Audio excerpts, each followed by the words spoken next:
Okay, let's go over the stoich test that you took so we can see if this has helped at all. Okay, so with your stoich test, we've got chlorine and you've got sulfur, and you make disulfur dichloride. So the balanced equation is going to be, so we're going to have Cl plus S yields S2Cl2. We've got two chlorines, we've got two chlorines, we've got two sulfurs, we only have one sulfur. So if I put a 2 right here, equation is balanced, okay? Reaction type. We have two things coming together to make one, okay? So in this case, it's going to be a synthesis, or you can call it combination. You can see it either way, okay? All right, so we have a synthesis or a combination reaction. Now, the question asks, how many grams of chlorine will react to produce 20 grams of disulfur dichloride? So we are looking for grams of chlorine. So I'm going to start question mark, grams of Cl2. Okay, that's what we are looking for. And we are starting with 20 grams disulfur dichloride. All right, so this is a gram to gram problem, so we need to go from grams of one to grams of another. First step is molar mass. We need the molar mass of disulfur dichloride. So we look for it. Here's sulfur. Okay, there's sulfur, 32.066. Chlorine is 35.453. So I've got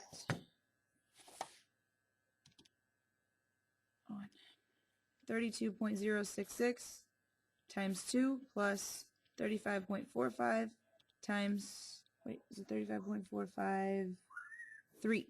Oops. 3. And that's times 2. Because remember, I got two chlorines and I got two sulfurs, okay? All right, so my mass now is 135.038. Make sure you keep the whole number, okay? So this is 135.038. And this is grams of disulfur dichloride over 1 mole of disulfur dichloride. Remember, this is always going to be 1 mole on top because it's the molar mass. All right. The next thing we need to do, we need to look at our ratio because that's the next part is the ratio, and this comes from the balanced equation. All right. So our ratio says that we need the disulfur dichloride on bottom. So we know that for every 1 mole of your disulfur dichloride, you get 1 mole of chlorine. So for every 1 mole of disulfur dichloride, I get 1 mole of chlorine gas. Now, the next step. So after I get to moles, I need to get to grams. So grams cancel, moles cancel, moles cancel. I'm at moles. I need the molar mass. Molar mass.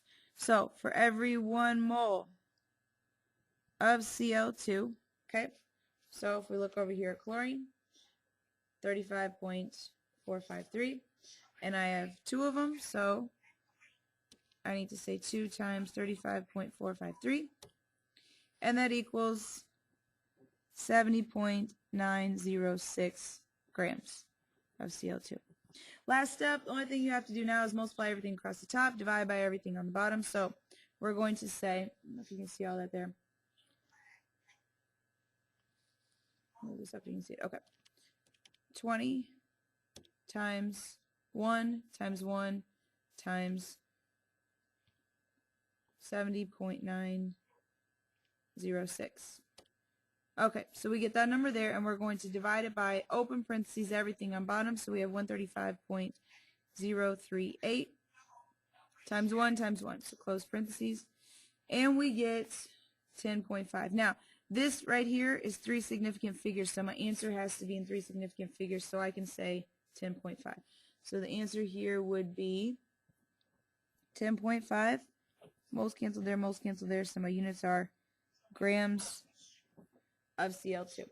All right, so that should have been your answer there. Let's go to the next problem. It says, using the reaction in question 1, how many grams of sulfur will react to produce 20 grams of disulfur dichloride? So now we're looking for grams of sulfur. All right, so in this case, we have question mark grams of sulfur. Okay, so we're trying to find. And we're starting with 20 grams of the disulfur dichloride. Yeah.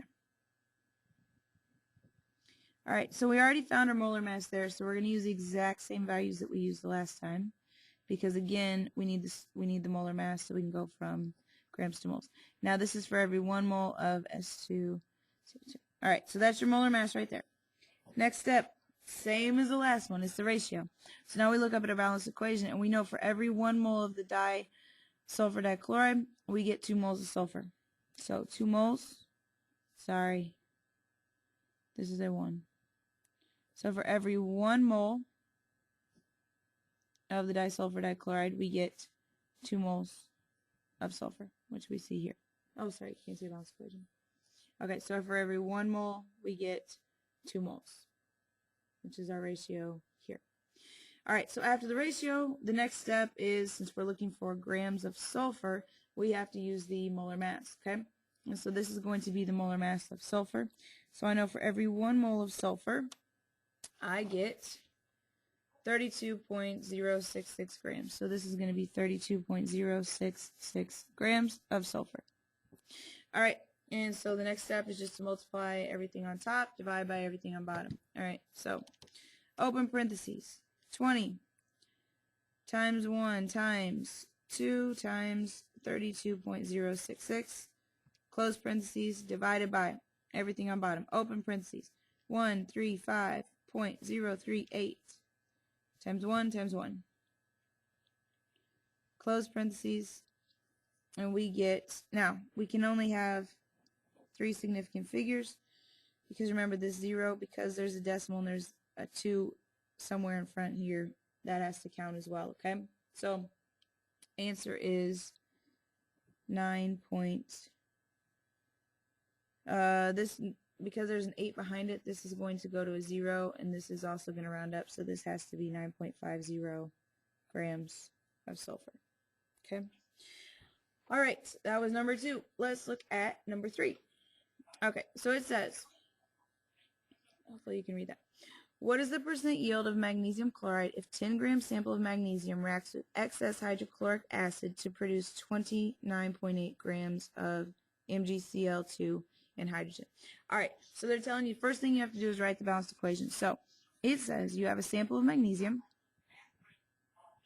Mg, plus hydrochloric acid. Acid means we're going to start with an H, and it starts with hydro, and then it's chloric. That tells me it's a chlorine, so this is going to be HCl. And over here it says it produces MgCl2 and hydrogen gas. Remember, all of the ones that come in twos are the ones that are in Brinkelhoff. So hydrogen is a diatomic molecule. And if you go, all right, let's look at this. If you write this like it's a name, Brinkelhoff. All of these come in twos. So anytime you see in a reaction oxygen or hydrogen added or fluorine or bromine, these molecules always come in pairs. So you'll always see it written as O2, Cl2, N2, I2, Br2, F2. Okay? So this is what we call, like a name, Brinkelhoff. Diatomic molecules. So they come in pairs. All right. So here's our equation. We need to balance it. In order to balance it, I've got 2 chlorines here. I've got 2 hydrogens here. If I put a 2 right there, I now have 2 hydrogens, 2 chlorines, 2 hydrogens, 2 chlorines, 1 magnesium, 1 magnesium. Simple. It's done, right? Now they want another reaction type. Well, I've got one thing by itself over here, and even though there's 2, this still counts as just one molecule because it's a single type. Okay, that's all hydrogen. So in this case, this is reaction type is going to be single. Okay? All right, so we have a single displacement reaction. Now the question asks for percent yield of magnesium if we get a 10 gram sample of it's magnesium chloride. If we get a 10 gram sample of magnesium reacts with this, okay? They're telling us that we produce, can you see where my pencil is? Nope, you can't. Okay. What they're telling us is that we produce 29.8 grams, okay, of magnesium chloride. So we produced 29.8 grams of MgCl when we went into the lab. So this is going to be the actual yield, okay? That's your actual yield. So in order to find percent yield, we have to find, that's your actual yield, sorry. We have to find the theoretical yield, okay? All right, so because if you remember, this is going to be actual over theoretical, I always spell it wrong. All right, over theoretical times 100. So we know the actual, we got that here. Now we got to find theoretical. All right, so we know that if we start with 10 grams of magnesium, we have to figure out how much magnesium chloride we can produce.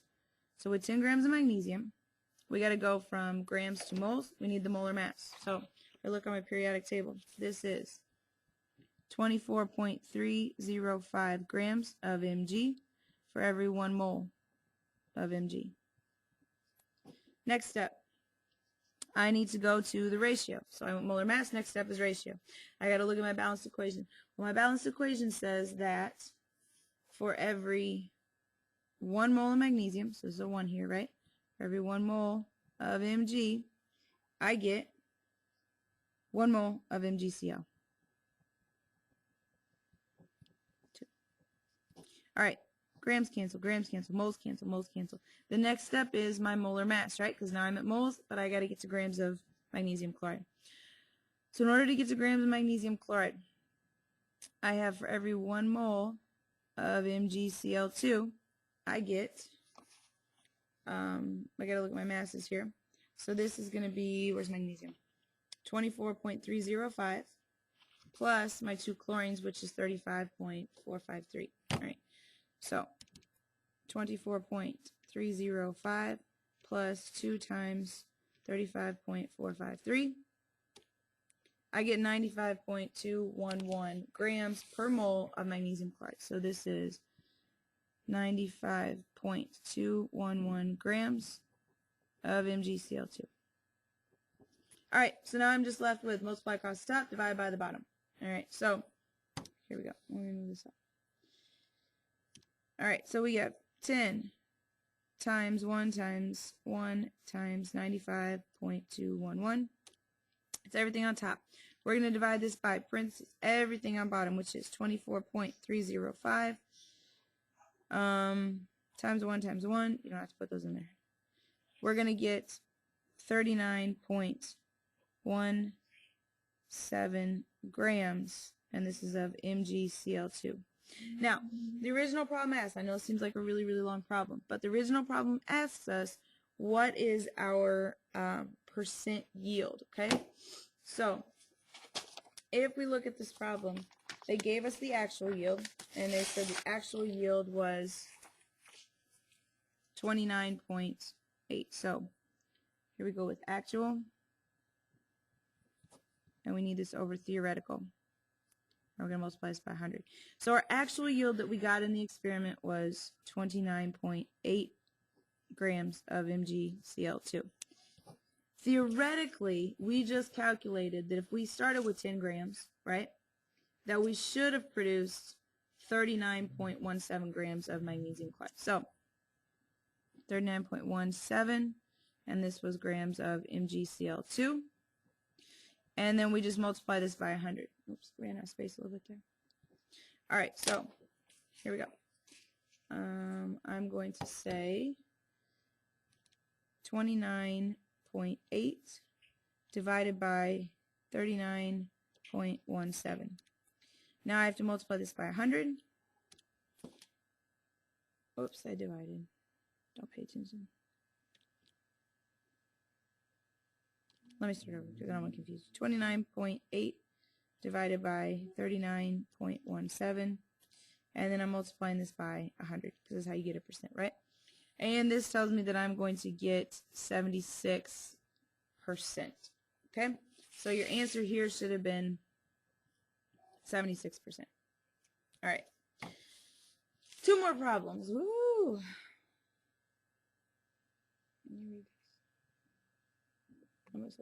Okay. This says, in the laboratory, students react aqueous sodium chloride with aqueous silver nitrate to yield aqueous sodium nitrate and solid silver chloride. The student produces 15 grams of